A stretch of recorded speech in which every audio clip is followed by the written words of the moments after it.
নারী যখন মা, তার সম্মান কত বেশি। আগেই অগ্রিম পড়েন সুবহানাল্লাহ।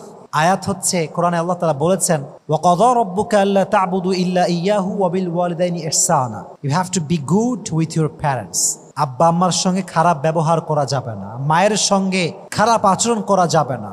ইম্মা ইয়াবলুগান্না ইনদাকাল কিবার আহাদুহুমা আও কিলাহুমা ফালা তাকুল লাহুমা উফ।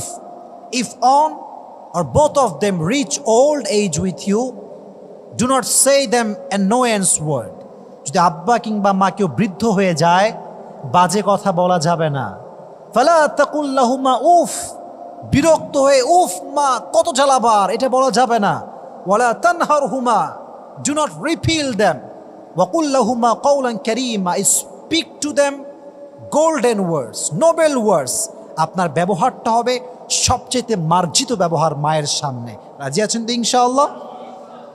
ওয়াকফিদ লাহুমা জানাহা যুল্লি মিনার রাহমা। Allah said in this ayah, lower the wing of humility to your parents out of mercy.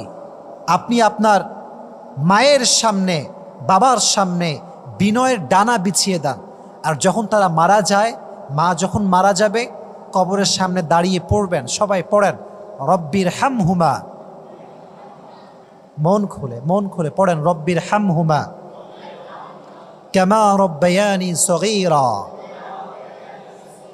দোয়াটা হচ্ছে এরকম, আল্লাহ have mercy upon them, that means have mercy upon my parents as they brought me up when I was small. আল্লাহ তুমি আমার আব্বা এবং মাকে রহম করো যেমনভাবে তারা আমাকে রহম করেছে তখন যখন আমি ছোট্ট ছিলাম, বেবি ছিলাম, দুধ খেতাম, কিচ্ছু বুঝতাম না, আমার দাঁত ছিল না, উঠে দাঁড়াতে পারতাম না, বসতে পারতাম না, তখন আমাদেরকে আব্বা আম্মা যত্ন করেছে।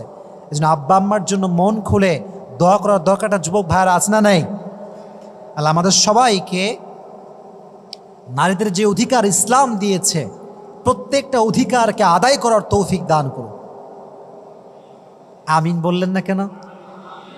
জোরে সুরে পড়েন আমিন। তবে এবার যে কথাটা বলছি এটা যুবকদের জন্য এবং মা বোনদের জন্য খুবই দামি, এবং এটা বলেই আমরা আজকে দোয়া করে বাসায় ফিরে যাব। বলেন ইনশাআল্লাহ। সবাই আমার সাথে তাকবীর দেবেন, লিল্লাহি তাকবীর। আরো দুইবার লিল্লাহি তাকবীর। লাস্ট লিল্লাহি তাকবীর। মাশাআল্লাহ। তাহলে আমরা যেটা শিখলাম আজকে, নারীদের সম্মান হচ্ছে অনেক কম, তাই না?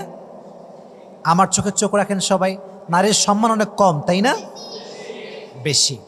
তবে নারী যদি সম্মান রক্ষা করতে চায়, আপনার বোন যদি সম্মান রক্ষা করতে চায়, তাকে 3টা স্টেপ মানতে হবে, 3টা বিষয় মাথায় রাখতে হবে। তবে নারীর সম্মানকে আকাশচুম্বী করে দিবে একজন, আওয়াজ দিয়ে বলেন তিনি কে? আমি আমার বোনদের কাছে হাম্বল রিকোয়েস্ট করছি, আজকে আমার লেকচারটা অনেক দামি বোনদের জন্য, যেটা আমি কখনো দেই না এর আগে। This is my first time যে আমি এত গুরুত্বপূর্ণ কথা বলছি, অনেক দামি কথা আজকে আমি বলার ট্রাই করছি। আমি আমার বোনদেরকে বলছি, আমার বোন, সম্মানিতা বোন, যদি আপনি আপনার সম্মানকে রক্ষা করতে চান, অল্পতে পটে যাওয়া যাবে না। অনেক মেয়ে দেখবেন অল্পতেই পটে যায়। একটা ছেলে খুবই স্মার্ট, দেখতে সুন্দর, একটু ইংলিশ বলে, বাহ ইয়ার মেয়ে শাদি করনা চাহতা হুঁ, হয়ে গেল, পটে গেল। এটা কেমন কথা? না প্রিয় বোন, মনে রাখবেন পুরুষ বড় মারাত্মক জিনিস। পুরুষ যেই নারীকে খুব সহজে পায়, 2 পয়সা মূল্যায়ন করতে চায় না।